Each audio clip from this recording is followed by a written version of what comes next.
Bismillahirrahmanirrahim. Alhamdulillahi rabbil alamin, wassalatu wassalamu ala al-mab'uts rahmatan lil alamin, nabiyina Muhammad wa ala alihi wa sahbihi wa man tabi'ahum bi ihsanin ila yaumiddin, amma ba'd.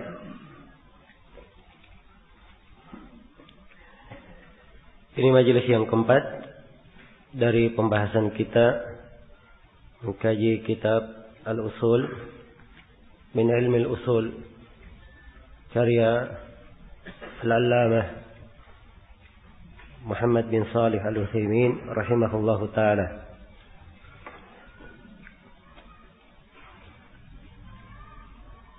Akhir pembahasan berkaitan dengan perbedaan antara ahkam taklifiyah dan ahkam wad'iyah. Baik, kita lanjutkan yang tersisa dari pembahasan ahkam wad'iyah.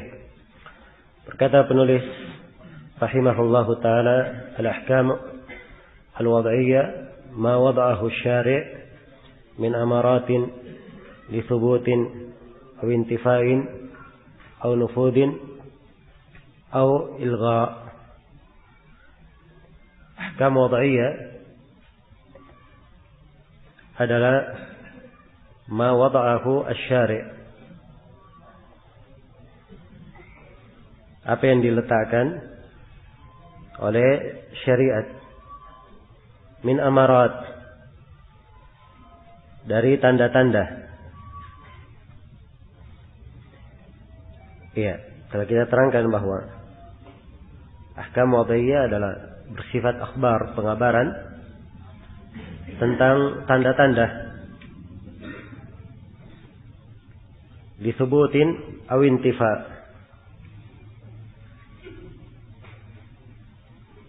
yang menunjukkan tetapnya sesuatu atau dinafikannya sesuatu. Iya. Aw nufudin aw ilgha, atau sesuatu itu dianggap berjalan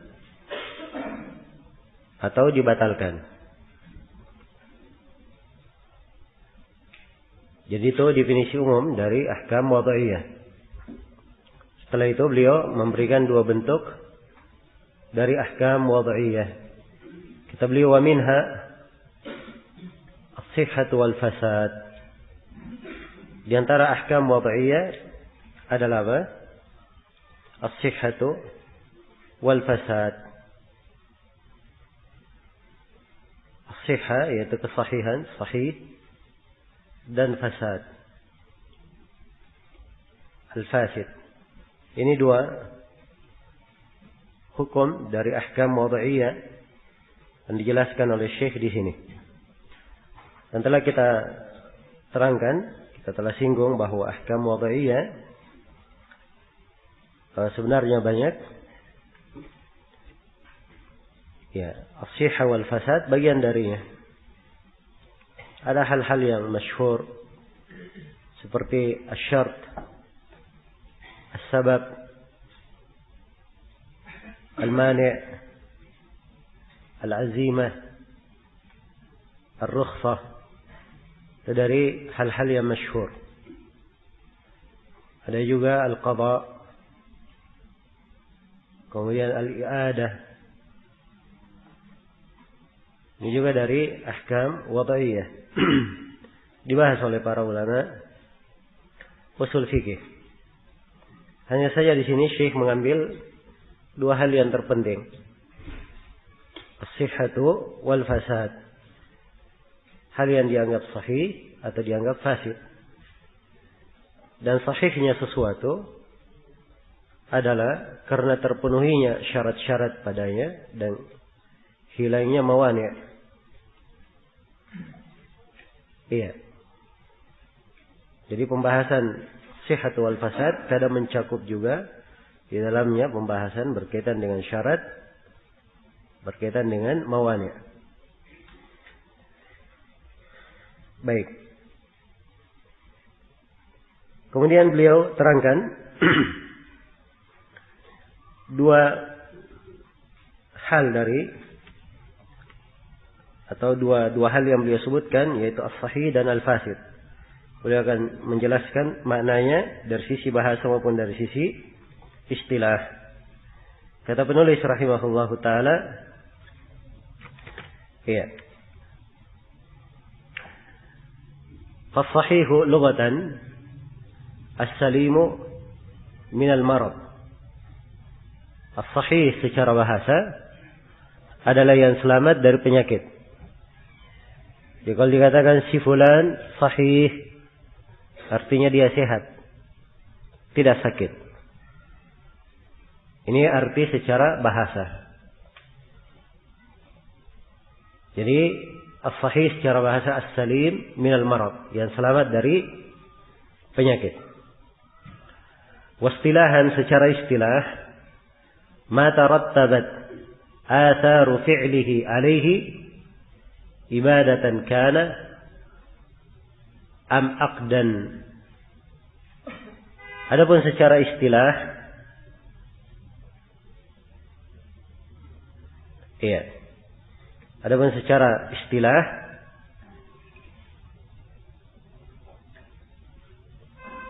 as-sahih adalah ma tarattabat atharu fi'lihi, apa yang pengaruh dari pelaksanaan ibadah tersebut memberikan pengaruh kepadanya. Apa yang pengaruh dari perbuatan tersebut memberikan pengaruh padanya. Apakah perbuatan itu ibadah ataukah perbuatan tersebut adalah sebuah akad? Adalah sebuah akad. Iya. Jadi ini definisi secara global. Jadi kalau dikatakan sahih, dia melakukan sebuah ibadah. Dari belakang ibadah itu ada pengaruh, sehingga perbuatannya dianggap sebagai perbuatan yang sudah benar. Dirinci oleh Syekh dengan contoh, agar menjadi lebih jelas. Kata beliau, "Fas-sahihu minal ibadat ma bari'at bihi dhimmatu wa saqata bihi talab." Yang sahih dari ibadah ukurannya adalah apa yang dhimma itu sudah bari'at, sudah lepas, tanggung jawab sudah terangkat. Wa saqata bihi talab, dan gugur sudah kewajiban terhadapnya, perintah terhadapnya gugur. Iya. Baik. Jadi sebuah ibadah dia dikatakan sahih apabila ibadah tersebut dilakukan perbuatan yang di belakang perbuatan tersebut, pengaruh dari perbuatan itu menjadikan ibadah tersebut sebagai ibadah yang sahih. Sebagai ibadah yang sahih. Iya. Jadi kalau dia sudah sahih, maka sudah lepas tanggung jawabnya. Dan dia tidak diminta lagi untuk melakukannya. Tidak diminta lagi untuk melakukannya.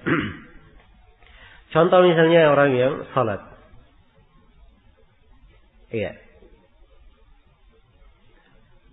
Dari ibadah, dia lakukan ibadah tersebut, dia tegakkan syarat-syaratnya.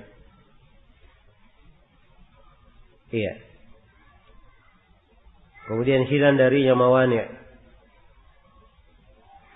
Tidak ada penghalang. Dia di dalam melakukan ibadah, dia tidak tidur. Dia juga waras, bukan orang yang mabuk. Maka ibadah ini begitu dia lakukan seperti yang ditetapkan oleh syara', maka pengaruh dari ibadah itu dianggap sebagai suatu hal yang telah sahih, suatu hal yang telah benar. Nah, baik. Kemudian kata beliau, was-sahihu minal uqud, itu dhabit, ukuran apa yang sahih dari ibadah. Yang kedua dari akad. Ya, akad sifatnya umum ya, segala hal yang terjadi padanya akad. Apakah akad jual beli, akad nikah, maupun yang semisal dengannya. As-sahih minal uqud ma tarattabat atharuhu ala wujudihi. Katarattubi al-mulki ala aqdil bay' mathalan. Iya. Dan yang sahih dari akad, apa yang pengaruh dari akad tersebut,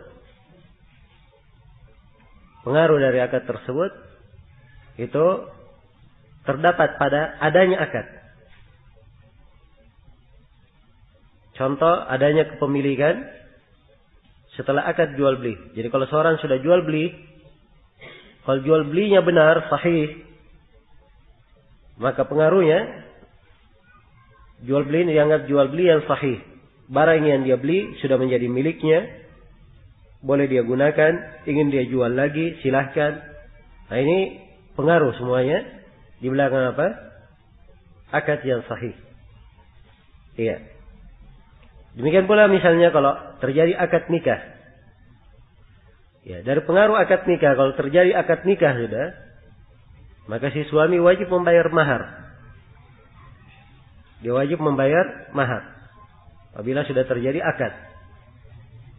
Kemudian si perempuan wajib atau berhak mendapatkan maharnya. Ya. Demikian pula suami, dia boleh menggauli istrinya. Jadi ini pengaruh-pengaruh dari terjadinya akad nikah. Kalau pengaruh ini ada, maka ini menunjukkan akadnya adalah akad yang apa? Yang sahih. Iya. Kalau misalnya dia sudah akad nikah, tetapi iya, si istri tidak mendapatkan mahar, atau suami tidak boleh menggauli suaminya, maka ini menunjukkan akadnya apa? Akadnya tidak benar. Akadnya tidak sahih. Jelas ya? Baik. Kemudian Syekh memberikan ketentuan secara umum. Kata beliau, wala yakunu syai'u sahihan illa bitamami syurutihi wa intifai mawani'ihi.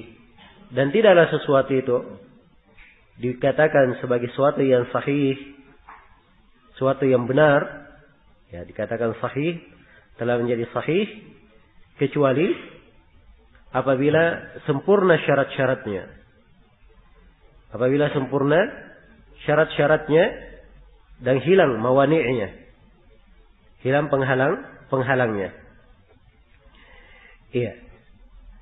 Di sini beliau terangkan apa yang menjadi apa yang menjadi sebab, ya, suatu akad itu dikatakan sebagai hal yang sahih. Kalau sempurna syaratnya dan hilang apa? Dan hilang mawani'nya, hilang penghalangnya. Jadi itu ukurannya. Iya.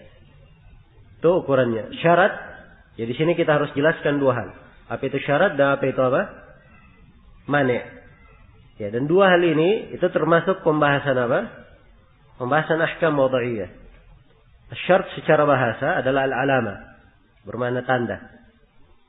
Iya. Dan secara istilah syarat ma yalzam min adamihi al-adam wa la yalzam min wujudihi wujudun wa la adamun. Iya.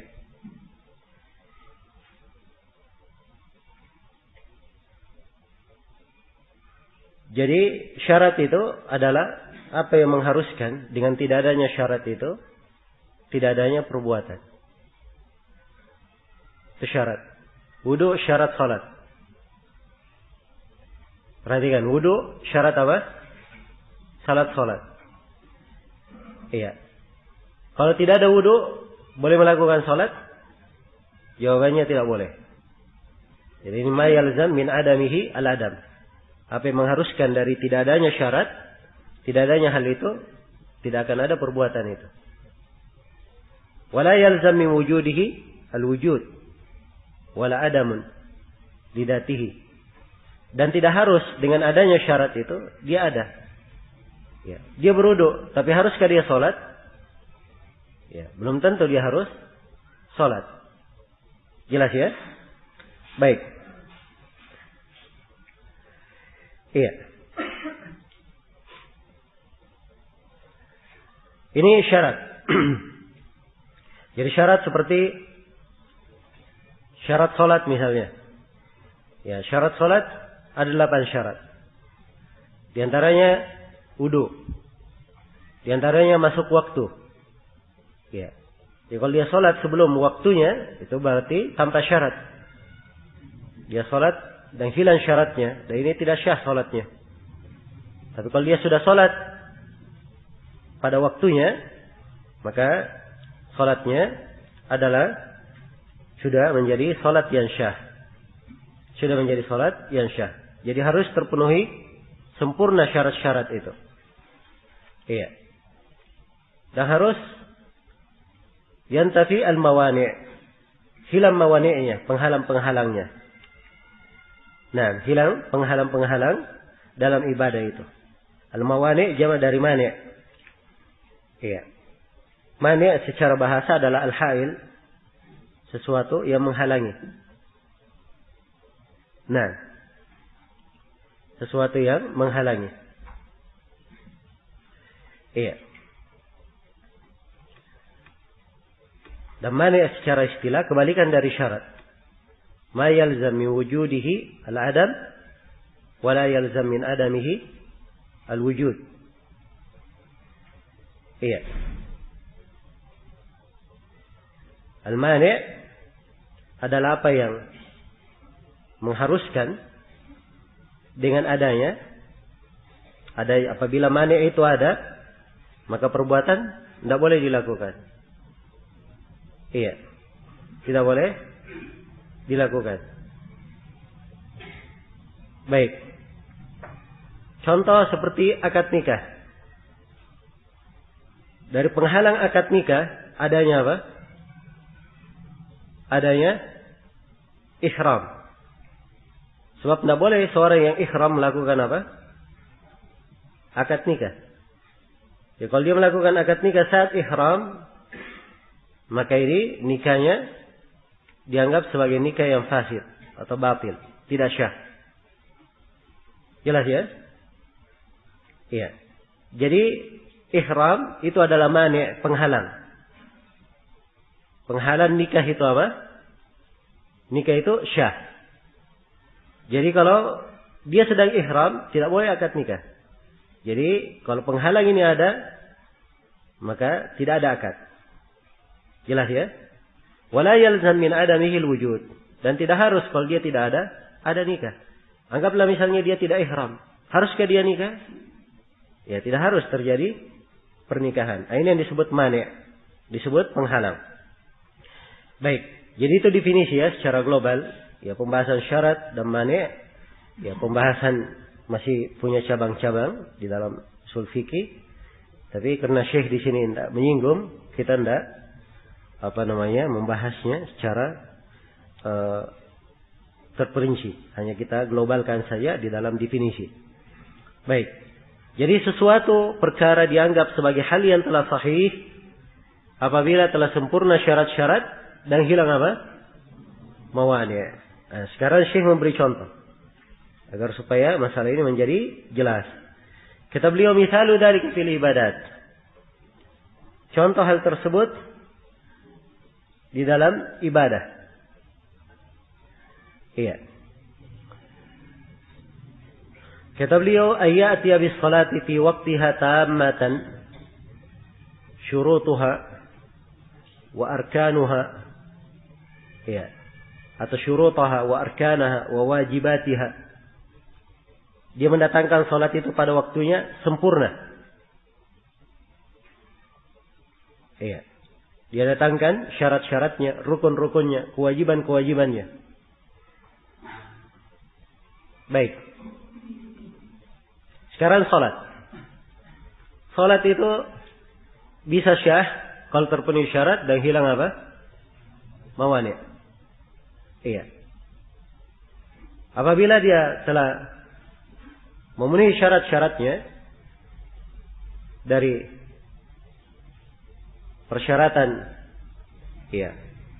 salat, maka sudah ada tanda kesahihan padanya. Iya. Apabila hilang darinya mawani', maka ini sudah sempurna kesahihannya. Karena itu kata Syekh, kapan dia datangkan salat itu secara sempurna, syarat-syaratnya, rukun-rukunnya, kewajibannya, maka ini salat sudah dianggap sebagai salat yang apa? Salat yang sahihah, salat yang benar. Iya. Kata beliau, iya. Fa idza fuqida syartun min asy-syurut aw wujida mani' min al-mawani' imtana'at as-sihah.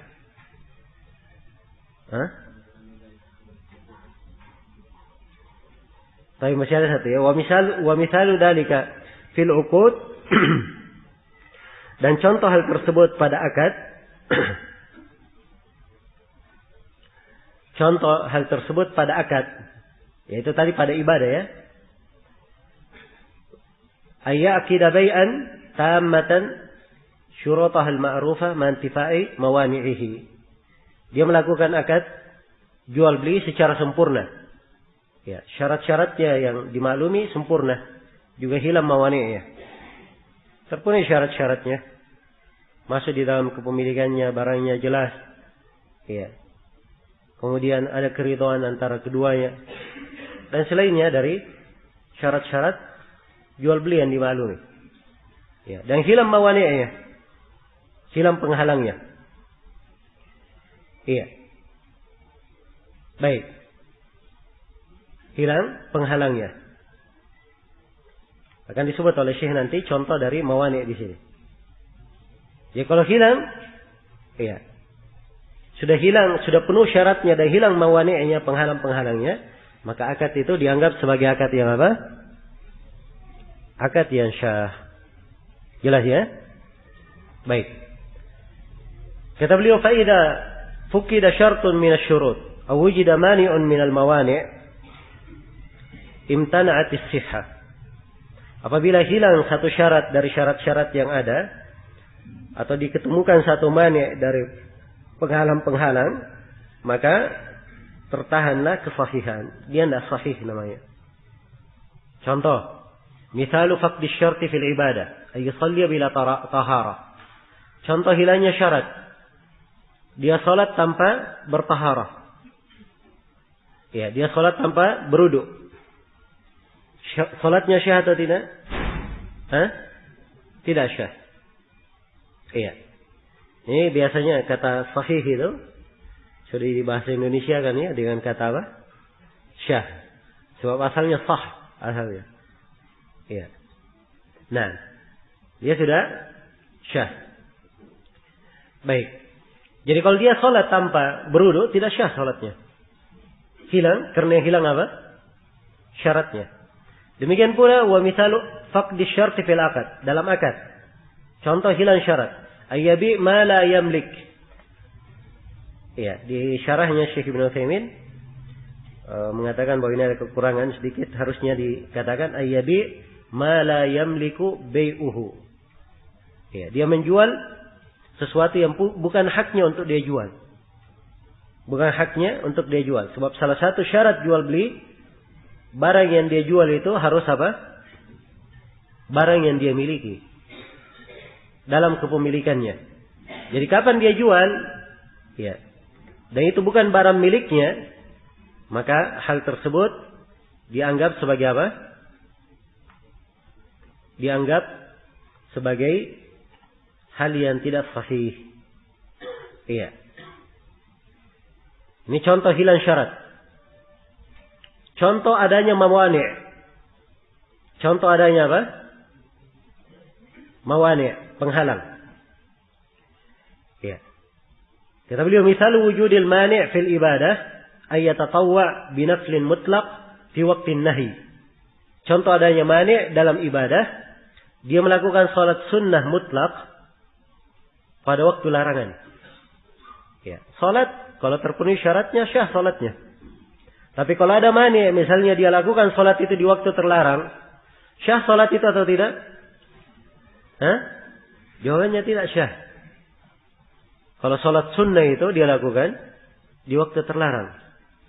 Ya, waktu terlarang setelah sholat subuh hingga matahari terbit, setelah matahari atau ketika matahari tergelincir berada di tengah-tengah, setelah sholat asar hingga matahari terbenam. Itu waktu terlarang melakukan sholat sunnah, tapi sifatnya yang mutlak. Ya, bukan sholat sunnah yang punya sebab. Kalau sholat sunnah yang punya sebab seperti tahiyatul masjid itu tidak ada masalah. Sholat sunnah wudu tidak ada masalah. Tapi sholat sunnah mutlak ini tidak syah kalau dilakukan di waktu terlarang. Maka ini mani. Kapan itu dia lakukan di waktu terlarang, maka tidak syah sholatnya. Jelas ya? Ya, kata beliau, misal wujudul mani fil akad. Itu dalam ibadah. Contoh adanya mani dalam akad. Ayyabi'a man talzamul jum'ah syai'an ba'da nida'iha as-sani ala wajhin la yubah. Ya. Kata beliau, dia menjual, ya, orang yang wajib hadir Jumat, dia melakukan transaksi jual beli setelah adzan yang kedua. Ya, ini di pendapat ulama yang berkata bahwa pada Jumat ada berapa adzan? Ada 2. Kalau adzan kedua maksudnya adzan untuk apa? Salat Jumat sudah. Iya. Ala wajhin la yubah, dengan bentuk yang tidak dibolehkan. Ya, menunjukkan bahwa ada jual beli dengan bentuk yang apa? Bentuk yang dibolehkan. Misalnya sudah masuk Jumat, iya, dia belum wudu. Ya, boleh saja dia beli air untuk apa? Jual beli air untuk apa? Dia berwudu. Nah, ini dibolehkan. Tapi kalau wajah tidak dibolehkan, itu mani. Sebab di dalam Al-Quran dikatakan, ya, fas'au ila dzikrillahi wadaru al-bai'. Ya, ya ayyuhalladzina amanu idza nudiya lis-salati min yaumil jumu'ah, wahai orang-orang yang beriman, kalau dipanggil menunaikan salat pada hari Jumat, fas'au ila dzikrillah, segeralah kalian untuk berzikir kepada Allah, wadarul bai', dan tinggalkan apa? Jual beli. Jadi jual beli setelah adzan Jumat itu dihitung mani. Penghalang dari syahnya akad. Penghalang dari syahnya akad. Jadi kapan itu terjadi, maka akadnya dianggap apa? Dianggap tidak syah. Ya, saya kira jelas ini ya dengan apa? 2 contoh. Ya. Baik, saya kasih contoh yang ketiga. Ya. Akad nikah. Ya. Akad nikah. Seorang kalau sudah akad nikah, terpenuhi syarat-syaratnya. Ya, ada 2 mempelai, ada walinya, ada 2 saksi. Ya. Kemudian sudah ada maharnya. Ya, terpenuhi ketentuannya, syarat-syaratnya sudah terpenuhi dan hilang mawani'nya, maka akadnya sudah apa? Sudah syah. Akad nikahnya sudah syah. Jelas ya? Kapan hilang syaratnya? Tidak syah. Contohnya dia nikah tanpa wali, syah atau tidak? Tidak syah. Ya. Contoh ada mawani'. Terjadi akad pada saat ada apa? Mani'. Ya. Dia nikah di masa iddah. Menikahi perempuan di masa apa? Di masa iddahnya. Syah nikahnya atau tidak? Tidak syah. Sebab masa iddah ini apa? Penghalang. Atau dia nikah pada saat melakukan apa? Ihram. Ya, ini penghalang untuk melakukan nikah. Ya, maka dia tidak syah. Baik, ini 3 contoh ya, saya kira jelas sudah apa yang dimaksud dengan akad yang sahih. Iya. Baik. Selesai sudah pembahasan tentang as-sahih. Setelah itu penulis berpindah menjelaskan tentang al-fasid. Iya. Al-fasid ini lawan dari apa? lawan dari as-sahih. Iya. Jadi dia sebenarnya al-fasid lebih mudah memahaminya. Kalau paham as-sahih, kebalikan sahih dihitung apa? Dihitung fasid. Ya. Tapi Syekh berikan definisi supaya lebih jelas. Kata beliau, wal fasidu lughatan ad-dhahibu dhiya'an wa khasran. Al-fasid secara bahasa adalah yang hilang, ya, yang hilang atau yang pergi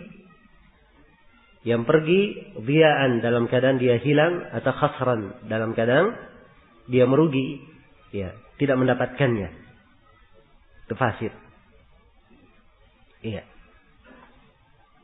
Apakah sesuatu itu sudah hancur atau sesuatu itu sudah rusak? Iya. Ini fasid. Baik, definisi secara bahasa. Kalau ingin mudah memahaminya, dia kebalikan dari apa? Kebalikan dari as-sahih. Sebab memahami sesuatu itu kadang bisa dipahami lebih bagus kalau dipahami kebalikannya. Dipahami kebalikannya. Secara istilah, kata beliau, istilahan ma la tatarattabu atharu fi'lihi alaihi ibadatan kana am abdan. Secara istilah, yang dikatakan fasid itu apa yang pengaruh perbuatan terhadap sesuatu itu, ya, tidak ada tarattub di belakangnya, tidak berpengaruh di belakangnya. Iya. Jadi sesuatu yang dilakukan pada ibadah maupun pada akad itu tidak memberi pengaruh. Tidak memberi pengaruh. Nah, ya sebab dia rusak. Terjadi akad nikah, tapi akadnya tidak syah, tidak ada pengaruhnya. Iya. Mereka berdua tidak sebagai suami istri, tidak boleh hubungan suami istri dan sebagainya. Tidak ada pengaruh yang muncul dari akad. Iya. Demikian pula kalau dia jual beli dengan akad yang fasid, barang yang dia beli bukan miliknya. Tidak masuk ke dalam kepemilikannya. Sebab pengaruh-pengaruh dari perbuatan fasid ini, iya, tidak berarti sama sekali, tidak dihitung. Karena itu kata Syekh rahimahullah, fal fasidu minal ibadat ma la tabra'u bihi dhimmah wa la yasqutu bihi talab kas-salati qabla waqtiha. Yang fasid dari ibadah itu adalah hal yang dhimmah tidak lepas darinya. Iya. Tanggung jawab tidak lepas darinya. Jadi kalau dia melakukannya dan perbuatannya, ibadahnya fasid, ya, maka belum gugur kewajiban. Belum gugur kewajiban tersebut. Iya, karena itu tatkala orang yang jahil di dalam salatnya itu datang kepada Nabi sallallahu alaihi wasallam, dia sudah salat. Salat, setelah itu datang kepada Nabi memberi salam. Nabi berkata kepadanya, "Irji' fa shalli fa innaka lam tusall." Ya, kembalilah kamu salat. Sesungguhnya tadi kamu belum melakukan apa? Melakukan salat. Iya. Itu tidak menggugurkan kewajibannya. Disuruh mengulangi apa? Salatnya oleh Nabi sallallahu alaihi wasallam. Nah, seperti kata beliau, kas-salati qabla waqtiha, seperti orang yang salat sebelum waktunya. Iya. Walaupun dia sudah salat zuhur sekarang ini, iya, khusyuk salatnya, bacaannya bagus, panjang. Iya. Tapi kalau sebelum waktunya, itu dihitung apa? Dihitung fasid, tidak diterima. Kata beliau, wal fasidu minal uqudi ma la tatarattabu atharuhu alaihi. Iya. Fasid dari akad, apa yang pengaruh akad itu tidak memberi pengaruh padanya. Kabi'il majhul, seperti menjual sesuatu yang majhul, tidak diketahui. Iya. Dia bawa kantong misalnya. Dia katakan, saya jual kepadamu apa yang ada di dalam kantongku ini. Iya. Saya jual dengan harga 500.000. Ya, apa yang dalam kantongnya itu? Majhul, tidak tahu. Mungkin telur, ya. Mungkin juga emas, dan mungkin selainnya. Jelas ya? Maka yang seperti ini ketidakjelasan. Dan ini melanggar, menghilangkan salah satu syarat dari syarat apa? Jual beli. Ya, karena itu jual beli yang seperti ini, bai'ul majhul, itu dianggap sebagai apa? Jual beli yang fasid. Ya. Saya jual kepada kamu burung-burung yang terbang di langit itu. Ya. Burung-burung yang terbang di langit bukan miliknya. Ya. Bukan juga milik ayahnya. Dan bukan juga milik nenek moyangnya. Ya. Kan begitu? Jadi, dia menjual sesuatu yang bukan apa? Bukan miliknya. Dan ini menghilangkan satu syarat dari syarat jual beli. Kalau begitu, jual belinya dianggap sebagai jual beli yang fasid. Baik. Sekarang sudah selesai. Iya. Apa itu sahih, apa itu fasid. Nah, sebenarnya inti yang juga sangat penting di sini yang diingatkan oleh Syekh adalah hukum yang beliau terangkan setelah ini. Kata beliau, wa kullu fasidin minal ibadat wal uqudi wasyurut fa innahu muharram. Ini poin penting. Setiap yang rusak dari ibadah, akad maupun syarat, itu hukumnya adalah haram. Hukumnya adalah apa? Adalah haram. Iya. Ya, kalau dia rusak ibadah tersebut, akadnya rusak, tidak syah, ya, syaratnya tidak terpenuhi, maka hal tersebut diharamkan. Tidak diperbolehkan. Iya, tidak diperbolehkan. Nah, karena itu kalau akad sudah tidak syah, ya, dikatakan bahwa dia tidak memiliki sesuatu itu. Ya, dan ini pembahasan di sini ada pembahasan yang dinamakan an-nahyu yaqtadi apa? Al-fasad. Larangan itu menunjukkan rusaknya yang dilarang. Dan ini akan kita bahas nanti di pembahasan larangan. Insyaallah kita akan luaskan pembahasan di sana. Iya. Baik. Jadi kalau ibadahnya sudah rusak, haram untuk dilakukan. Fasid. Iya. Nah, boleh yang berkata saya boleh melakukan sholat duhur sebelum waktunya. Dia sholat duhur di waktu duha misalnya. Oh, tidak ada masalah. Saya mau dapat pahala saja. Walaupun tidak syah, yang penting saya dapat apa? Dapat pahala. Boleh seperti itu? Tidak boleh. Itu haram. Dia lakukan. Kenapa? 3 alasan. Kata Syekh rahimahullah. Lianna dzalika min ta'addi hududillah. Yang pertama itu melampaui batasan Allah. Allah sudah meletakkan batasan-batasan, ketentuan-ketentuan. Dia seenaknya saja keluar dan melanggar. Iya. Keluar dari batasan Allah. Dan cukuplah itu dianggap sebagai suatu kezaliman. Ya, sebagaimana firman Allah, "Wa tilka hududullah, wa may yata'adda hududallahi faqad dzalama nafsah." Itulah batasan-batasan Allah. Siapa yang melampaui, melewati batasan-batasan Allah, dia telah menzalimi dirinya sendiri. Iya. Jadi ini alasan yang pertama. Dalil yang pertama. Dalil yang kedua, wattikhadi ayatihi huzwan. Ya. Kalau dia melakukan seperti itu artinya dia menjadikan ayat-ayat Allah sebagai bahan-bahan mainan. Iya. Dia sudah tahu tidak syah. Ya. Tetap dia lakukan. Maka ini artinya dia mengolok-olok. Ya. Ayat-ayat Allah Subhanahu wa taala, perintah-perintah Allah. Kemudian alasan yang ketiga kata beliau, wa li anna an-nabiy sallallahu alaihi wasallam ankara ala man ishtaratu syurutan laysat fi kitabillah. Ya. Alasan yang ketiga karena Allah Subhanahu wa taala mengingkari orang-orang yang menjadikan syarat-syarat tidak terdapat di dalam kitab Allah. Nah, haditsnya dimaklumi ya di kisah Barirah, riwayat Bukhari dan Muslim.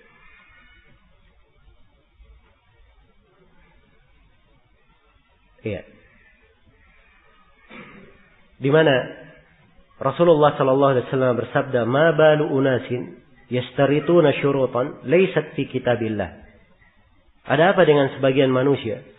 Mereka mensyaratkan syarat-syarat tidak ada di dalam kitab Allah. Kemudian Nabi menegaskan, "Man ishtarata syartan laisa fi kitabillahi fahuwa batil." Siapa yang mensyaratkan sebuah syarat tidak ada di dalam kitab Allah, maka syarat tersebut adalah apa?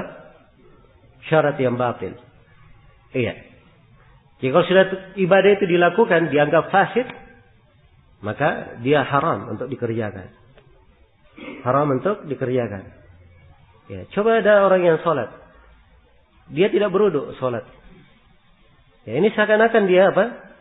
Mempermainkan perintah Allah Subhanahu wa ta'ala.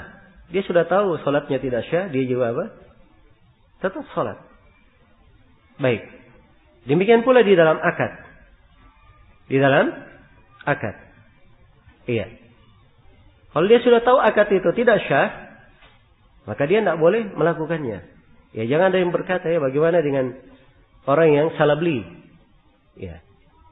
Ada yang salah beli. Dia beli suatu barang ternyata ada aibnya. Kan barang itu boleh dikembalikan. Ya. Dan pemiliknya kalau dia ridha boleh dia simpan. Jawabannya ini lain pembahasannya. Akadnya syah di sini hanya saja dia punya hak khiyar. Dia punya hak pilihan, boleh dikembalikan, boleh dia batalkan. Tapi akad sudah apa? Sudah syah. Ini lain pembahasannya. Jelas ya? Lain pembahasannya. Karena itu saya katakan tadi bahwa di sini ada satu poin pembahasan. Itu penting kita bahas. Dan ini pembahasannya di pembahasan larangan nanti. Ya, apakah larangan itu kalau dilarang pada sesuatu yang dilakukan, apakah menunjukkan amalan itu rusak atau tidak? Iya. Ini ada rinciannya di kalangan para ulama. Ya, insyaallah taala kita akan sebutkan nanti pada tempatnya. Dan Syekh Ibnu Utsaimin juga akan menerangkannya. Baik. Selesai sudah ya? Hukum ibadah dan akad yang fasid. Bahwa itu haram untuk dilakukan. Nah, setelah itu beliau masuk ke pembahasan berikutnya. Iya. Sering kita dengarkan ini akad fasid. Ini akad batil. Iya. Ini akad rusak. Tidak benar. Ini akadnya batil. Adakah perbedaan antara fasid dan batil? Iya. Kata beliau, wal fasidu wal batilu bima'na wahidin. Fasid dan batil itu mempunyai bermakna satu. Ya. Bermakna apa? Bermakna sama. Jadi cara umum fasid dan batil maknanya apa? Maknanya sama. Ya, maknanya sama di kalangan siapa? Ya, di kalangan jumhurul ulama, kecuali pada dua tempat yang akan diterangkan. Ya, adapun orang-orang Hanafiyah memang dasarnya mereka bedakan antara fasid dan apa? Batil, orang-orang Hanafiyah. Ya. Jadi di istilah orang-orang Hanafiyah, kalau asal sebuah ibadah ya memang batil, maka mereka katakan itu suatu ibadah memang tidak ada asalnya pada dasarnya, dia katakan itu apa namanya? Batil. Tapi kalau ibadah tersebut ya ada syariat pada dasarnya, maka mereka katakan bahwa ibadah tersebut hukumnya adalah apa? Hukumnya adalah fasid. Ini di kalangan orang-orang Hanafiyah. Baik. Adapun di kalangan jumhurul ulama, fasid dan batil sama maknanya. Jadi kalau dikatakan suatu oleh ulama berkata ini akad batil, ini akad fasid, itu maknanya sama. Kecuali pada dua tempat. Dua pembahasan. Mereka bedakan di situ antara fasid dan apa? Batil. Nah, apa dua tempat itu? Kata beliau al-awwal fil ihram, yang pertama dalam ihram. Yang pertama dalam ihram. Farraqu bainahuma bi anna al-fasid ma wati'a fihi al-muhrim qabla at-tahallul al-awwal. Iya. Mereka bedakan bahwa fasid itu adalah seorang yang muhrim yang melakukan ihram, dia melakukan hubungan suami istri sebelum tahallul pertama. Sebelum tahallul pertama. Ya, dimaklumi ya dalam pembahasan haji ada dua tahallul. Ada tahallul pertama dan ada tahallul kedua. Iya. Tahallul pertama dan tahallul kedua. Tahallul pertama itu pada tanggal 10 Dzulhijjah ada 3 amalan. Iya. Yang kalau dilakukan salah satu dari 3 ini, maka dilakukan 3 sekaligus itu sudah tahallul sempurna namanya. Kalau dia lakukan 2 saja, 2 dari 3 itu baru disebut tahallul pertama. Tanggal 10 ada melempar jamratul aqabah, cukur dan tawaf apa? Ifadhah. Ya, di tanggal 10 ada menyembelih juga, tapi menyembelih tidak masuk di dalam tahallul. Ya, masuk 3 hal ini. Ya. Jadi kalau dia sudah melempar jamrah, sudah cukur dan sudah tawaf ifadhah, maka sudah tahallul apa? Sempurna. Ini halal sudah. Hubungan suami istri juga halal. Tapi kalau dia baru lakukan 2 saja, dia baru melempar jamrah, setelah itu cukur, ya sudah, dia sudah boleh pakai baju biasa, sudah boleh pakai wangi-wangian. Seluruh pelanggaran ihram boleh dia lakukan, kecuali 1, hubungan apa? Suami istri. Nah, kalau dia lakukan hubungan suami istri sebelum tawaf ifadhah misalnya, maka di sini hajinya dianggap sebagai haji yang apa? Haji yang fasid. Nah, ini makna fasid di sini. Jelas ya? Baik. Kemudian kata beliau, itu fasid. Wa fil batil martadda fihi anil Islam. Dia batil kalau misalnya dia haji sedang ihram dan dia murtad keluar dari Islam. Itu disebut apa? Disebut batil oleh para ulama. Ya, ini 2 dibedakan. Sebab tentunya orang yang murtad keluar dari Islam ini lebih jelek apa? Amalannya. Karena itu lebih layak disebut dengan apa? Kebatilan. Baik. Ini 1 ya, pembahasan di masalah ihram. Yang kedua di pembahasan berkaitan dengan nikah. Berkaitan dengan nikah. Kata beliau as-sani fin nikah, yang kedua di dalam nikah. Farraqu bainahuma bi anna al-fasid makhtalafa al-ulama fi fasadihi. Kan nikahi bila wali. Wal batil ma ajma'u ala butlanihi kan nikahil mu'taddah. Ya, di pembahasan nikah. Di pembahasan nikah juga para ulama bedakan antara fasid dan batil di pembahasan nikah. Jadi fasid ukurannya kalau ibadah itu rusak, tidak syah, tapi bentuk rusaknya silang pendapat di kalangan ulama. Silang pendapat. Contoh, ya, seperti nikah tanpa wali. Yang benar yang dipegang oleh jumhurul ulama, nikah itu harus dengan apa? Dengan wali, itu syarat. Ya, dan ada silang pendapat di sini orang-orang Hanafiyah membolehkan nikah tanpa apa? Tanpa wali. Iya. Baik. Jadi sesuatu yang ada silang pendapat di kalangan para ulama, ya, maka ini yang tidak syahnya disebut apa? Fasid. Tapi kalau dia batil disepakati akan kebatilannya, itu disebut batil namanya. Seperti nikahil mu'taddah, menikahi perempuan di masa iddahnya. Sebab perempuan yang di masa iddah haram dinikahi bil ijma' menurut kesepakatan ulama. Berdasarkan firman Allah Subhanahu wa taala, "Wala ta'zimu 'uqdatan nikahi hatta yablughal kitabu ajalah." Jangan kalian menguatkan akad nikah itu sampai hingga kitab sampai kepada ketentuannya. Maksudnya sampai lepas apa? Lepas iddahnya. Baik. Jadi ini 2 pembahasan. Diingat ini saja 2. Ya, jadi secara umum kaidahnya batil dan fasid mananya apa? Mananya sama, kecuali pada dua tempat. Ya, pada pembahasan ihram dan pada pembahasan apa? Pembahasan nikah. Di pembahasan ihram dibedakan. Ya, kalau dia melakukan hubungan suami istri sebelum tahallul pertama, itu disebut fasid. Ya. Kalau ihramnya batal karena dia murtad, maka itu disebut apa? Disebut batil. Ya, di pembahasan nikah, kalau nikahnya itu batal karena sesuatu yang ada silang pendapat, maka nikahnya disebut apa? Fasid. Ya, kalau nikahnya itu batal disebabkan karena suatu perkara yang disepakati oleh para ulama, maka nikahnya disebut apa? Nikah yang batil. Jelas ya, nikah yang batil. Baik.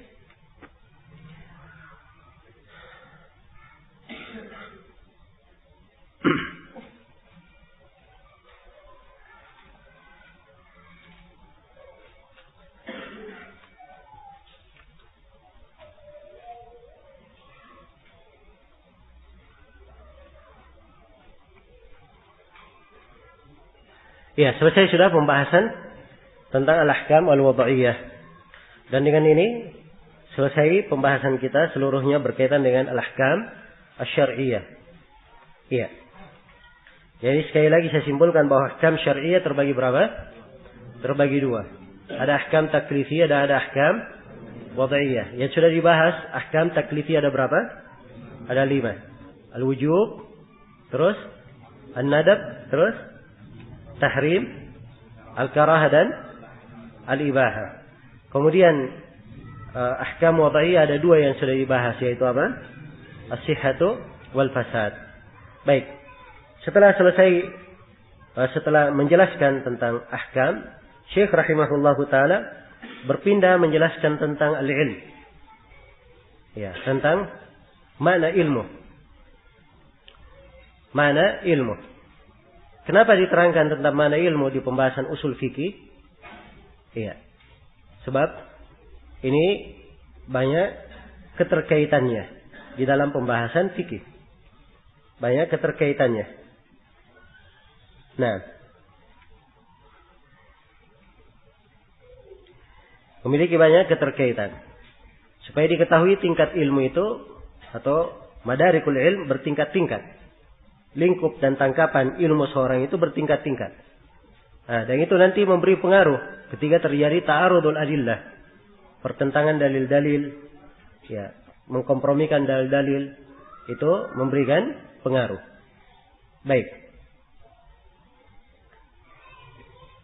Kata Syekh rahimahullah, ta'rifuhu, definisi tentang ilmu. Ya, dalam pembahasan ilmu ini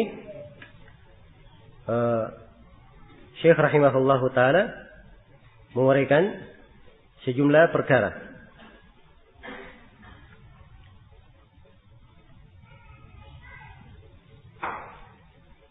Ya. Kata beliau, ta'rifuhu al-ilm idraku syai' ala ma huwa alaihi idrakan jaziman. Ilmu itu adalah idraku syai'. Iya. Kata idrak ini, ya, saya dekatkan saja ini, melingkup sesuatu atau memahami sesuatu. Tapi bahasa idrak itu bahasa menunjukkan dia kuasai. Ya, dia kuasai. Ya, sesuatu kalau misalnya tiang ini, kalau saya lihat saja dari depan cuma 2 sudut saya lihat. Ya. Ini saya tahu ada tiang, tapi bukan idrak namanya. Sebab saya hanya melihat 2 apa? Dimensi saja, padahal tiang ini 4 dimensi. Jelas ya? 4 sudut. Saya hanya lihat sudut depan dan sudut apa? Sampingnya saja. Yang belakang dengan samping kanan saya nggak lihat. Itu bukan idrak. Iya. Jadi idrak dia bahasa digunakan untuk apa? Untuk sudah dia melingkupi pengetahuan itu. Iya. Contoh penggunaan dalam Al-Quran. Iya. Tatkala kaum Nabi Musa bersama kaumnya diperintah oleh Allah di malam hari melakukan perjalanan. Ya, mereka sudah berjalan. Setelah itu dikejar oleh Fir'aun. Dikejar oleh Fir'aun dan apa? Bala tentaranya. Nah, begitu sudah saling melihat, ya, bala tentara Fir'aun sudah melihat Musa dan kaumnya di depan. Musa dan kaumnya sudah melihat Fir'aun apa? Dan bala tentaranya di belakang. Nah, keadaan ini diceritakan di dalam Al-Quran. Di surah Asy-Syu'ara Allah berfirman, "Falamma tara'al jam'ani qala ashabu Musa inna lamudrakun." Begitu 2 kubu sudah saling melihat, maka berkatalah pengikut Nabi Musa, kita akan diidrak. Kita akan apa? Diidrak. Maksudnya sebentar lagi mereka akan menyusul kita dan mengepung kita. Dan kalau kita sudah dikepung itu namanya apa? Diidrak. Jadi saling melihat saya itu belum cukup dikatakan sebagai apa? Idrak. Jelas sampai sini? Baik. Jadi ini bahasa ya, untuk bahasa idrak. Jadi idrakus syai', ilmu itu idrakus syai' ala ma huwa alaihi. Dia mengidrak, meliput sesuatu, ya, melingkup tentang sesuatu idrakan jaziman, dengan pengetahuan yang pasti, pelingkupan yang pasti. Iya. Itu ilmu namanya. Dikasih contoh di sini oleh Syekh. Kaidraki annal kull akbar minal juz'. Seperti orang yang mengetahui bahwa keseluruhan itu lebih besar daripada apa? Sebagian. Ya. Orang yang tahu bahwa angka 2 lebih besar daripada angka apa? Angka 1. Ya. Ini semuanya orang paham dan yakin. Itu ilmu namanya. Contoh lain kata beliau, wa anna niyyah syartun fil ibadah. Contoh bahwa niat itu adalah syarat dalam apa? Ibadah. Sebab ini hal yang dimaklumi. Diidrak dengan idrak jazim. Nasnya dimaklumi dalam Al-Quran dan hadits-hadits Rasulullah sallallahu alaihi wasallam. Di antaranya hadits Nabi yang masyhur, innamal a'malu binniyat wa innamal likulli imri'in ma nawa. Setiap amalan itu tergantung niatnya. Dan setiap orang mendapatkan sesuai dengan apa yang dia niatkan. Baik. Jadi ini yang disebut dengan apa? Dengan idrak, dengan al-ilm. Ini definisi ilmu oleh Syekh di sini. Iya. Dan harus saya jelaskan ya bahwa dalam mendefinisikan ilmu, para ulama mempunyai beberapa penggunaan istilah. Iya. Penggunaan istilah. Dan ini sering di dalam pembahasan istilah. Ada ulama menggunakan ilmu itu maknanya ini, yang satunya ilmu itu maknanya ini, satunya lagi ilmu itu maknanya ini. Ya. Dan tidak harus kita mentarjih, yang kuat adalah ini. Tidak mesti. Sebab yang penting dalam istilah adalah kita pahami istilah orang. Ya, seperti tadi perbedaan antara fasid dan batil. Jumhur tidak membedakan kecuali pada 2 tempat. Orang-orang Hanafiyah dia bedakan. Ya, tidak mungkin ditarjih. Oh, yang rajih adalah ucapan apa? Jumhur. Maksudnya tidak terlalu penting ditarjih. Ya. Istilah orang-orang Hanafiyah kita tahu supaya kalau kita baca buku mereka kita paham maksud dan apa? Penggunaan orang-orang Hanafiyah. Dan kalau kita baca buku Jumhurul Ulama, ada suatu amalan yang sudah disepakati dia sebut fasid. Nah, ini adalah memang istilah mereka. Tidak dibedakan antara fasid dan apa? Batil. Baik. Jadi para ulama memiliki beberapa istilah tentang definisi ilmu. Ini salah satunya yang disebut oleh Syekh di sini. Ya, dan di definisi ilmu menurut istilah yang disebut oleh Syekh di sini disyaratkan padanya 3 syarat. Iya. Syarat yang pertama disyaratkan idrak. Disyaratkan apa? Idrak. Dia melingkupi. Itu kata idrak ya, idrakus syai'. Itu syarat disebut oleh Syekh. Idrak asy-syai'. Maksudnya dia melingkupi segala sesuatu itu, ilmu itu, sesuatu itu secara keseluruhan. Nah. Iya. Ini yang pertama. Kemudian yang kedua. Ya, jadi kalau dia tidak melingkupi secara keseluruhan, itu dikatakan jahil namanya. Dikatakan jahil. Tapi jahilnya adalah jahil apa? Jahil basir. Ya, jahil sederhana. Akan diterangkan nanti oleh Syekh. Kemudian yang kedua, disyaratkan yang kedua oleh Syekh. Disyaratkan ayyakuna dalikal idrak. Ya, idrak tersebut muwafiqan lil haqiqah wal waqi'. Itulah bahasa beliau, ala ma huwa alaihi. Dia mengilmui sesuatu itu sebagaimana mestinya. Sebagaimana kenyataannya. Iya. Sebagaimana kenyataannya. Jelas ya? Ya, kalau tidak seperti kenyataannya, ini apa? Jahil murakkab namanya. Jahil pangkat 2. Iya. Sebab dia sudah tahu ilmu yang benarnya apa, dia tahunya lagi hal yang salah. Ya. Hal yang salah. Bagaimana gajah itu? Oh, gajah itu kecil, ya. Jinak. Kalau dia bunyi ngeong, misalnya. Ya. Ya itu gajah ya. Ini jahil ya. Ya. Dia punya ilmu, tapi ilmunya apa? tidak seperti kenyataannya. Maka ini disebut jahil. Tapi jahilnya pangkat 2. Ya. Kalau dia tanya gajah itu apa? Oh, saya tidak tahu gajah. Nah, itu jahil biasa, sederhana. Ya. Dia tidak punya idrak saja. Tapi ini ada idrak, tapi apa? Keliru idraknya. Baik. Itu yang kedua, syarat yang kedua. Syarat yang ketiga, beliau katakan idrakan jaziman. Disyaratkan idraknya itu harus idrak yang apa? Idrak yang jazim. Idrak yang pasti. Iya. Idrak yang pasti. Baik. Iya. Jadi ini salah satu definisi penggunaan makna ilmu yang disebut oleh Syekh di sini dengan 3 ketentuan. Sebagian ulama ada yang menggunakan penggunaan kata ilmu dengan itlaq yang kedua. Ini istilah yang kedua ya. Istilah yang kedua mereka katakan bahwa ilmu itu al-muwafiq lil waqi'. Apa yang mencocoki kenyataan. Itu saja. Ya, apakah dia idrak jazim atau tidak? Yang penting sesuai dengan kenyataan. Nah, karena itu ada yang mendefinisikan bahwa ilmu idrakul ma'lum ala ma huwa alaihi.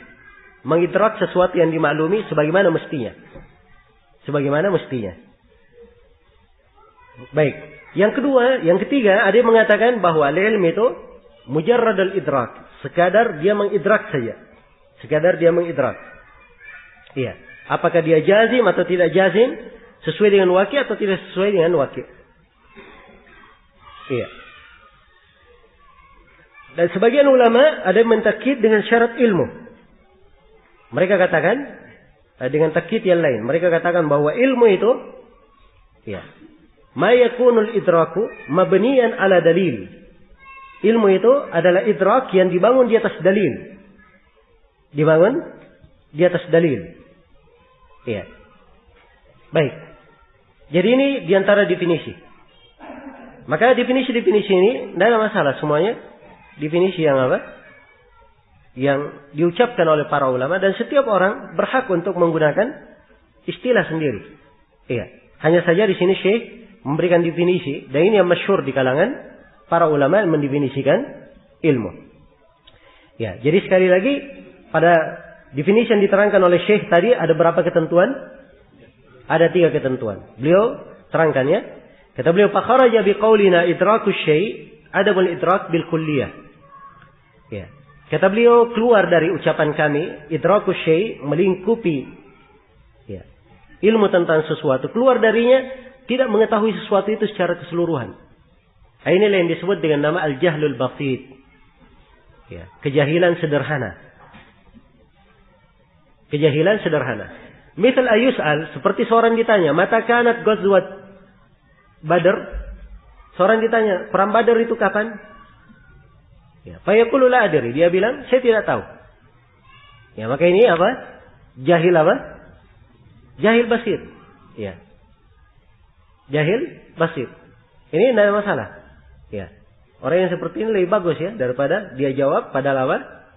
Jawabannya ya, keliru. Nah, kemudian kata beliau, wa kharaja biqaulina ma huwa alaihi, dan keluar dengan ucapan kami ma huwa alaihi, ya, melingkupi ilmu itu sebagaimana mestinya, sebagaimana kenyataannya, keluar darinya idrakuhu ala wajhin yukhalifu ma huwa alaihi. Keluar darinya kalau dia mengetahui sesuatu itu berbeda dengan kenyataannya. Ya, wa yusammal jahlul murakkab. Dan ini disebut dengan nama apa? Jahil murakkab. Ya. Contoh kata Syekh, misal ayus'al. Dia ditanya, mata kanat ghazwatu Badr? Kapan perang Badr itu? Fayaqulu, dia menjawab, fi sanati tsalitsah min al-hijrah. Tahun ketiga dari apa? Dari Hijriah. Ya. Ini jawabannya sudah salah. Karena perang Badar itu terjadi kapan? Tahun keberapa? Tahun kedua Hijriah, di bulan Ramadan terjadinya. Iya, tahun kedua Hijriah. Jadi begitu dia jawab tahun ketiga, ini ilmu? Jawabannya bukan. Sebab kenyataannya berbeda dengan jawaban. Jelas ya? Dan dia di sini menjawab berbeda dengan kenyataan. Karena itu disebut jahal murakkab. Ya, perang yang tahun ketiga itu perang Uhud ya, perang Uhud. Itu tahun ketiga Hijriah. Baik. Kemudian kata beliau, ya rahimahullah, wa kharaja biqaulina idrakan jaziman, idraku syai' idrakan ghaira jazim. Ya, keluar dengan ucapan kami, idrakan jaziman, yaitu mengidrak sesuatu dengan idrak yang tidak jazim. Ya, idrak yang tidak jazim. Sebab ada yang dia idrak sesuatu, dia pastikan, kuat. Nah, itu ilmu namanya. Tapi kalau dia tidak kuat, tidak pasti, nah itu tidak masuk dalam ilmu. Bihaitu yahtamilu indahu ayakuna ala ghairil wajhi alladhi adrakahu. Ya, di mana ada kemungkinan di sisinya, bahwa sesuatu itu ya selain dari apa yang dia ilmui. Fala yusamma dzalika ilman. Maka hal tersebut tidak disebut sebagai ilmu. Iya. Hal tersebut tidak disebut sebagai ilmu. Nah. Baik. Jadi beliau sebutkan di sini bahwa itu disebut idrak jaziman kalau dia pasti. Ya. Kalau dia tidak pasti, tidak disebut sebagai ilmu. Iya. Seakan-akan Syekh di sini, rahimahullahu taala, ini mencocoki pendapat sebagian ulama, ya, yang mereka menegaskan bahwa ilmu itu hanya satu tingkatan saja, tidak berjenjang-jenjang, Iya.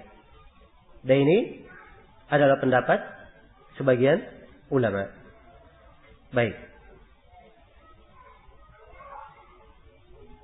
Kemudian dikatakan di sini, summa in tarajjaha indahu. Jadi sekarang kalau dia tidak jazim, tidak pasti, berarti ada kemungkinan. Iya. Ada kemungkinan. Nah, kalau ada kemungkinan sudah, ini namanya lain. Iya. Namanya lain. Summa in tarajjaha indahu ahadul ihtimalaini. Kalau sudah kuat salah satu dari dua kemungkinan, farrajih dhannun wal marjuh wahmun. Maka yang rajihnya, yang kuatnya, itu disebut dhann, disebut sangkaan. Dan yang marjuhnya, yang tidak kuat, disebut waham. Ya, disebut waham. Ya, sangkaan juga ya, cuma dhann, dia untuk yang rajihnya. Wa in tasawal amrani fahuwa syak. Ya. Kalau hal tersebut sama, maka dia disebut keraguan. Kalau sama ya, seimbang. Ya, misalnya dia ilmu sesuatu. Ya, idrak jazim. Anggaplah idrak jazimnya ya dari sampai ke 100% idrak jazim. Yaitu ilmu. Kalau dia ragu, ya ada kemungkinan ya. Kapan misalnya ilmunya 70%, maka ini disebut apa? Dhann. Ya, dan yang 30%, kalau dia 30% itu disebut apa? Waham. Kalau seimbang 50-50, berarti ini disebut apa? Disebut syak. Iya. Jelas ya? Baik. Jadi kesimpulannya oleh Syekh diringkas sebagai berikut. Kata beliau, wa bihadza tabayyan anna ta'alluq al-idrak bil asya' kal ati. Ya, dengan ini tampak bahwa ya, keterikatan sesuatu, idrak sesuatu itu, mengidrak sesuatu, mengilmui tentang sesuatu, itu seperti berikut ini. Jadi semuanya terbagi berapa? Terbagi 6. Ya. Yang pertama ada namanya ilmu. Itulah tadi, idrakus syai' ala ma huwa alaihi apa? Idrakan jaziman. Yang kedua ada namanya jahlun basit. Jahlun basit, ini apa? Dia keluar darinya apa? Adamul idrak. Bil kulliyah, sama sekali tidak punya gambaran ilmu. Ini jahal basir. Yang ketiga, ya, jahlun murakkab. Jahil yang double, jahil pangkat 2. Ya. Jelas ya? Sebab ini bahasanya bukan saya tidak tahu. Dia jawab tapi jawabannya apa? Tidak benar. Ya. Nah. Baik. Itulah yang kadang dibahasakan oleh sebagian ulama, in kunta la tadri fatilka musibatun wa in kunta tadri fal musibatu a'zamu. Ya, kalau kamu tidak tahu itu musibah. Ya, dia tidak tahu sesuatu. Tapi begitu dia tahu, musibahnya lebih besar lagi. Sebab taunya apa? Taunya hal yang keliru. Iya, taunya hal yang keliru. Baik. Kemudian yang keempat, ya, apa itu jahal murakkab? Wa huwa idraku syai' ala wajhin yukhalifu ma huwa alaih. Ya, mendapati sesuatu, mengilmui sesuatu berbeda dengan kenyataannya. Yang keempat, dhannun idraku syai' ma ihtimal diddin marjuh. Ya. Dia mendapati sesuatu tapi ada kemungkinan ada lawan yang lebih lemah di bawahnya. Wahmun wa idraku syai' ma ihtimal diddin rajih. Ya, kalau waham itu sudah masuk dalam kekeliruan. Sebab waham itu dia mendapati sesuatu, ya, dan dia bertentangan dengan sesuatu yang lebih kuat. Yang keenam, syakkun idraku syai' ma ihtimal diddin musawin. Ya, dia mendapati sesuatu, ya, mengilmui tentang sesuatu tapi ada kemungkinan, ya, sesuatu yang semisal dengannya. Ini ragu. Baik. Ini pembahasan tentang ragu. Jadi sekali lagi di sini bahwa Syekh rahimahullahu taala, ya, kelihatannya memandang bahwa ilmu itu cuma satu tingkatan dengan pembagian ini. Ya. Dan ini tentunya pendapat dari sebagian ulama, walaupun yang lebih dekatnya bahwa ilmu itu juga bertingkat-tingkat. Ilmu bertingkat-tingkat. Iya. Karena itu Nabi Ibrahim alaihissalam, bukan beliau tidak punya ilmu. Ketika beliau memohon kepada Allah Subhanahu wa taala, diperlihatkan bagaimana al-mauta, hal-hal yang sudah mati dihidupkan. Ya, Nabi Ibrahim memohon, wa idh qala Ibrahim Rabbi arini kaifa tuhyil mauta. Nabi Ibrahim berkata, ketika Nabi Ibrahim berkata, wahai Rabbku, perlihatkan kepadaku bagaimana engkau menghidupkan yang mati. Iya. Qala awalam tu'min? Allah berfirman kepada Nabi Ibrahim, tidakkah kamu beriman? Nabi Ibrahim berkata, bala, walakin liyatma'inna qalbi. Ya, sungguh saya beriman, tetapi untuk apa? Menguatkan hatiku, menunjukkan bahwa ilmu itu bertingkat-tingkat. Jelas ya? Bertingkat-tingkat. Iya. Dan dimaklumi di surah At-Takatsur. Iya. Ada yang disebutkan ainul yakin. Ya, dan ada yang disebutkan apa? Ilmul yakin, ada yang disebutkan haqqul yakin.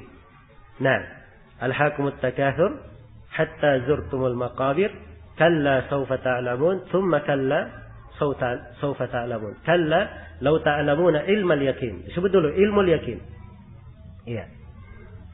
Disebut ilmul yakin. Ini ilmu tentang keyakinan. Iya. Law ta'lamuna ilmal yakin la tarawunnal jahim thumma la tarawunnaha aynal yakin. Iya. Kemudian kamu akan melihatnya. Aynal yakin. Nah, jelas ya? Ini lebih tinggi dari ilmu yakin. Jadi dia punya ilmu, meyakinkan. Ya, sudah yakin dia. Begitu dia lihat lagi, ini lebih apa? Lebih meyakinkan. Ya, lebih meyakinkan. Dan di atasnya lagi hakul yakin. Betul-betul apa? Di atas hak keyakinan. Jadi menunjukkan bahwa derajat itu bertingkat-tingkat. Ilmu bertingkat-tingkat. Dan Nabi Shallallahu Alaihi Wasallam bersabda, "Wa ana a'lamukum billah." Ya, di menegur. Ama ta'lamun? Ya, ama annakum, ama anni atqakum lillahi wa akhsyakum bih.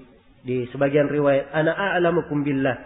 Saya adalah yang paling berilmu kepada Allah di antara kalian. Yang paling berilmu. Menunjukkan bahwa ilmu apa? Bertingkat-tingkat. Nah, dan Rasulullah Sallallahu Alaihi Wasallam bersabda, "Laisal khabaru kal mu'ayana." Berita itu tidak sama dengan orang yang melihat langsung. Menunjukkan bahwa pengetahuan juga apa? Bertingkat-tingkat. Iya. Dan ini dimaklumi dalam bahasa Arab juga, dimaklumi di kalangan orang-orang Arab. Ya binal kirami ala tadnu fatubsiru ma pada haddatsuka fama ra'in kaman sami'a. Ya. Wahai anak yang mulia, kata sebagian penyair di masa dahulu, wahai anak yang mulia, tidakkah kamu mendekat? Kemudian kamu menyaksikan apa yang mereka ceritakan kepadamu. Jadi sudah dapat cerita, diperintah lagi. Tidakkah kamu mendekat? Karena tidak sama orang yang melihat dengan orang yang mendengar saja. Iya. Maka tingkatan ilmu itu bertingkat-tingkat. Dan ini ya adalah hal yang insyaallah taala dimaklumi. Iya. Karena itu di sini Syekh rahimahullah tatkala beliau membagi dengan pembagian ini kembali kepada makna yang kita ingin kita terangkan tadi, bahwa di dalam masail ilmiah seseorang di dalam mentarjih, di dalam memberikan masail, kadang ada hal-hal yang dipertimbangkan di dalamnya. Ada yang dia suatu masalah dia pastikan dengan dalil-dalilnya, dia sangat yakini. Ada satu masalah dia di situ ya mungkin bentuk dari ilmu tetapi tidak seyakin yang pertama. Nah, ya, dan ini berbeda tentunya pandangan orang-orang dan keahlian seseorang di dalam hal ini. Iya. Baik. Dan Syekh rahimahullah akan membagi lagi ya pembagian tentang ilmu di pembahasan berikutnya. Nah, kata beliau aqsamul ilm, pembagian tentang ilmu. Kata beliau yang qasimul ilmu ila qismaini, daruriyun wa nadhariyun. Ya, ilmu itu dibagi menjadi dua. Ada ilmu daruri, iya. Dan ada ilmu nadhari. Ilmu daruri itu ilmu yang dimaklumi secara darurat. Ya, maksudnya orang pasti tahu. Ya, hal yang diketahui secara aksioma. Syah tanpa pembuktian pun itu syah. Iya. Tanpa pembuktian pun seorang bisa mengetahuinya. Contoh misalnya, iya. Seorang yang berdiri di bawah terik matahari, panas atau tidak? Panas. Iya. Dia tidak perlu bikin pembuktian jemur ke situ. Tidak harus dia bikin pembuktian. Sebab ini sudah apa? Sudah dimaklumi. Ya, dia tidak perlu tanya apa dalilnya. Ya, sebab semua orang apa? Paham. Ya. Tentang hal ini. Baik, ini ilmu daruri. Dan ada ilmu yang sifatnya nadhari. Ya. Nanti setelah ada pembahasan, baru dia sampai ke derajat apa? Ke derajat ilmu. Ya. Kata Syekh ad-Daruri, ya, setelah menyebutkan bahwa terbagi dua, ada yang sifatnya daruri dan ada yang sifatnya apa? Nadhari. Syekh membagi sekarang. Ad-Daruri, ilmu daruri, apa definisinya?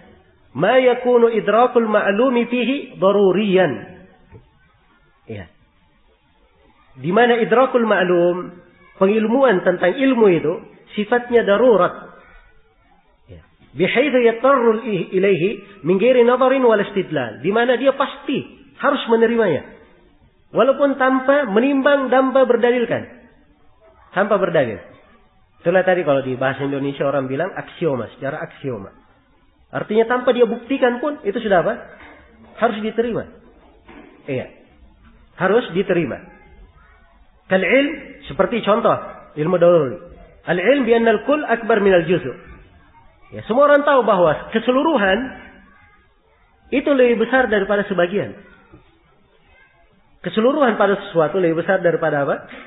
Sebagian. Ini kaidah mutlak. Ya. Dan semua orang paham. Apa saja suatu benda, kalau seluruh benda itu dibagi menjadi dua, maka keseluruhannya lebih banyak daripada apa? Pembagiannya. Wa anna an-nara harrah. Ya. Anna an-nara harrah. Ya. Demikian pula dari ilmu daruri bahwa api itu panas. Ini semua orang paham. Pasti menerima. Wa anna Muhammadan Rasulullah. Bahwa Nabi Muhammad adalah Rasul Allah. Ini juga ilmu daruri. Ya. Setiap umat Islam pasti mengetahui hal ini. Jelas ya? Maka ini sifatnya daruri. Tidak perlu pembuktian. Satu, itu lebih sedikit daripada 10. Ya. Perlu dibuktikan? Tidak perlu. Sebab semua orang sudah apa? sudah paham. Kalau ilmu nadhari, ini yang kedua. Kata beliau, ma yahtaju ila nadharin wastidlal. Apa yang perlu kepada nadhar, pembahasan dan perlu kepada pendalilan. Kal ilm biwujubin niyati fi shalah. Seperti berilmu tentang wajibnya niat di dalam salat. Iya. Wajibnya niat dalam salat itu ilmu. Sebab itu hukum syar'i. Tapi seorang kapan mengetahui bahwa niat itu wajib dalam salat? Setelah dia mengetahui dalil-dalil. Ya. Dia baca dalil-dalilnya, dia ketahui dalil-dalilnya, nah barulah dia dapat ilmunya. Jelas ya? Dia baca ayat-ayat tentang wajibnya berniat, wajibnya keikhlasan. Dia baca hadis misalnya, innamal a'malu binniyat. Setiap amalan tergantung dengan apa? Niatnya. Setelah dalil-dalil ini, barulah dia apa? Sampai ke derajat al-ilm. Maka ini disebut dengan nama ilmu apa? Ilmu nadhari. Ilmu nadhari. Ya. Matematika misalnya, kalau dikasih pembagian 20 kali 25, berapa jumlahnya? Hah? 20 kali 25. 500. Dia kali-kali dulu, 20 kali 25. Setelah ini 500. Dia ukur kembali, sudah benar ini, hitungan saya tidak ada lagi salahnya. Nah, kesimpulannya sudah diyakini, 500. Iya kan? Tapi dia bikin pembahasan dahulu. Ya ini nadhari namanya. Sifatnya nadhari. Ya beda dengan daruri. Tanpa pembahasan pun itu ada. Baik. Jadi di sini kembali kepada pembahasan kita yang pertama kemarin. Dan Syekh sudah menyebutkan bahwa di dalam pembahasan usul fikih itu ada yang sifatnya ma'rifah. Ilmu dan apa? Ilmu dan dhan. Ada yang sifatnya pasti, qat'i dalilnya, dan ada yang sifatnya dhanni. Sifatnya sangkaan besar, dugaan besarnya. Dan seluruh hal itu disebut ilmu. Disebut ilmu. Kapan suatu perkara telah syah dengan dalil, maka itu diterima. Diterima. Hanya saja orang yang berilmu tentunya beda pandangannya dengan orang yang tidak berilmu. Iya. Beda pandangannya dengan orang yang tidak berilmu. Contoh misalnya satu hadis. Iya. Satu hadis. Iya. Kalau misalnya Syekh Al-Albani menghukumi hadis ini adalah hadis yang sahih, maka hukum beliau hadis ini sahih itu lebih meyakinkan. Ya. Di dalam diri beliau daripada hukum seorang yang apa? Ya amni tidak mengerti ilmu hadis. Dari mana dia bisa kasih hukum? Jelas ya? Tapi beliau tatkala memberi hukum tentang hadis itu, ini beliau sangat meyakininya. Sebab tergambar sangat jelas bagaimana keadaan rawi-rawi tersebut pada dirinya. Iya. Maka di sini ada perbedaan. Ya, tingkat seorang itu mendapatkan ilmu. Maka semakin seseorang itu dekat kepada pembahasan ilmu agama, maka akan semakin kuat juga keyakinannya. Karena itulah orang-orang yang berilmu, mereka orang-orang yang kokoh di segala keadaan. Ketika terjadi fitnah, mereka yang kokoh, tegar. Ya, orang lagi sibuk, ya, semuanya masuk dalam fitnah, tapi orang berilmu memiliki pandangan yang tajam. Tidak sama dengan pandangan orang-orang umum. Iya. Pandangan para ulama itu beda dengan pandangan para penuntut ilmu biasa. Iya. Dan itu adalah hal yang dimaklumi. Hal yang dimaklumi. Nah, tidak usah jauh-jauh kita berlalu di masa kita ini berbagai kejadian-kejadian. Ya.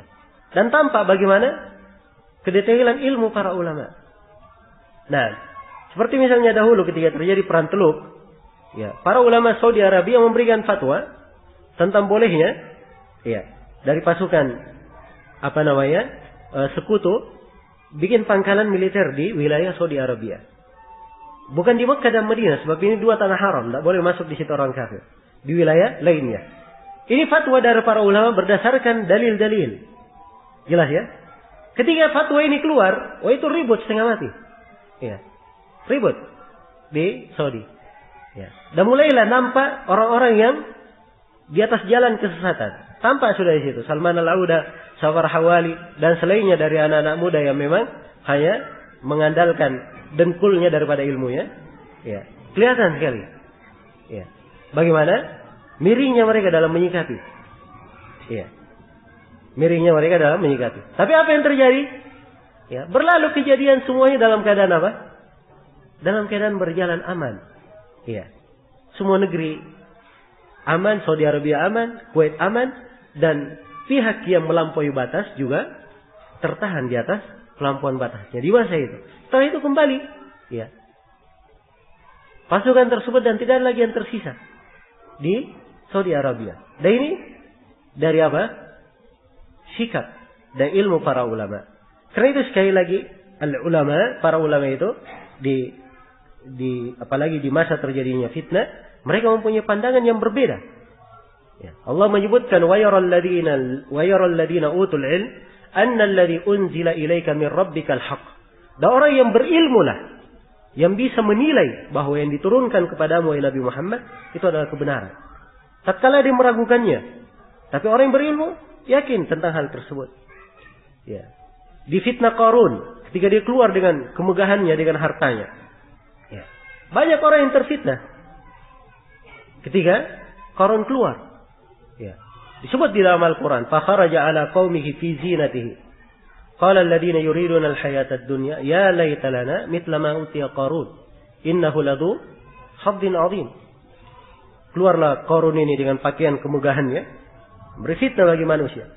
Maka berkatalah orang-orang yang menghendaki kehidupan dunia, ini orang-orang yang terfitnah dengan Qarun. Wahai andai kata kami dapatkan bagian seperti Qarun ini. Dia sungguh mempunyai bagian yang sangat besar. Mempunyai bagian yang sangat besar. Ini fitnah. Tapi perhatikan orang-orang yang berilmu, bagaimana keteguhannya. Ya. Qala alladziina utul ilm wailakum. Betapa kasihannya kalian. Ya. Thawabullahi khairul liman amana wa amila salihah. Pahala dari Allah itu lebih baik bagi orang yang beriman dan beramal salih. Ini yang kokoh orang yang berilmu. Ya. Karena itu kata Al-Hasan Al-Basri rahimahullah, "Inna hadhil fitnah idza aqbalat arafaha kullu alim wa idza adbarat arafaha kullu jahil." Sungguhnya fitnah ini apabila datang, maka akan diketahui oleh setiap orang yang berilmu. Dan fitnah itu apabila sudah pergi, barulah orang jahil paham. Oh, rupanya sedang terjadi fitnah. Ya. Seorang alim, baru fitnah itu masuk, dia tahu ini fitnah. Tapi jahil tidak. Nanti setelah terjadi fitnah, bikin prahara, keributan sana sini. Oh, rupanya sedang terjadi fitnah. Baru dia tahu. Iya. Di sini perbedaan pandangan. Karena itu sekali lagi ilmu itu tingkatannya bertingkat-tingkat. Perbedaannya bertingkat-tingkat. Iya. Dan kalimat yang indah sekali ketika sampai berita kepada Syekh Al-Albani bahwa partai fix di Aljazair itu menang dengan kemenangan yang mutlak.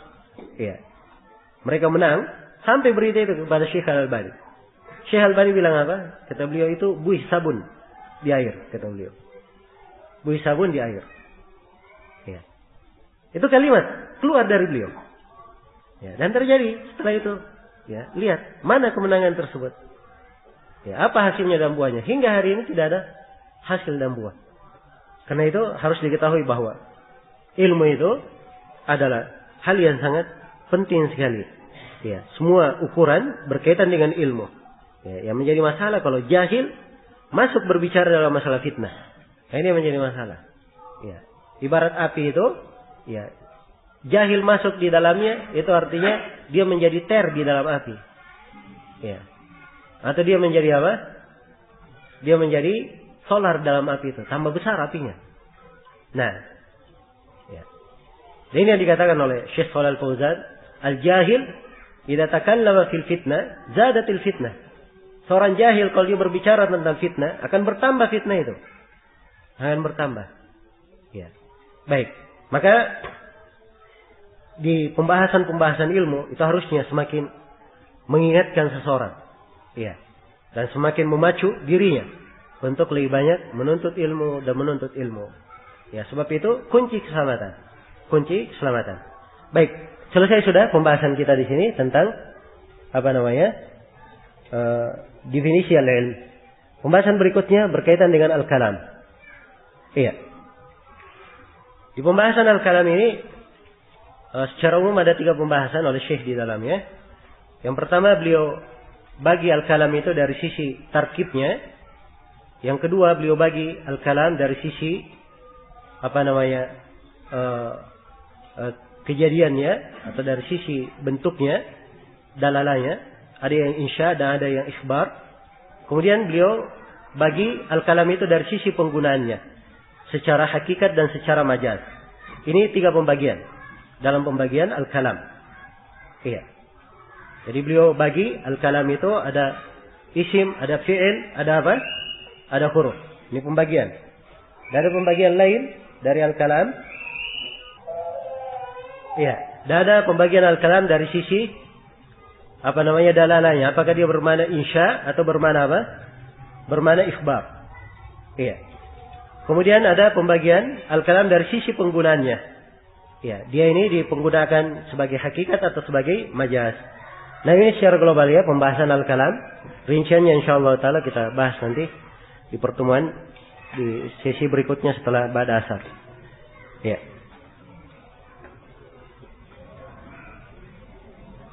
Baik, untuk sementara saya cukupkan dulu sampai sini. Pertanyaan-pertanyaan, kalau ada pertanyaan berkaitan dengan pembahasan disiapkan saja. Insyaallah kita jawab nanti setelah salat Isya ya. Subhanakallahumma wa bihamdik asyhadu an la ilaha illa anta astaghfiruka wa atubu ilaik walhamdulillahi rabbil alamin.